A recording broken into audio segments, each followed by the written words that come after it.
yaqindagina davlatimiz rahbarining tegishli farmoni bilan O'zbekistondagi tibbiy oliygohlar, Toshkent tibbiyot akademiyasi, Toshkent pediatriya instituti, Toshkent davlat stomatologiya institutlari birlashtirilgan edi. Aynan bugun 2025-yil 14-iyun kuni 3628 nafar talabalar tibbiyot sohasini bitirishadi.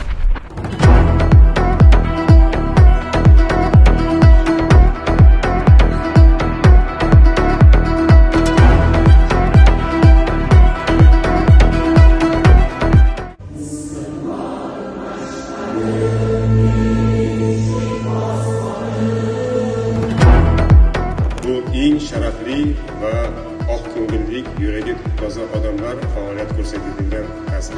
Balkim oliyjanoblik va insonparvarlikni talab qiladi. Man aynan insonparvarlik to'g'risida alohida o'rgandim.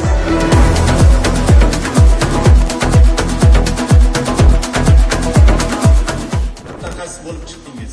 Bu mutaxassis bo'lganingizda tarbiya berib, bugun yetuk inson bo'lib yetishdingiz.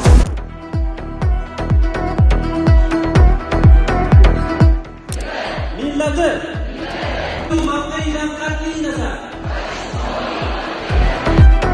bergan bilimlaringiz uchun alohida rahmat.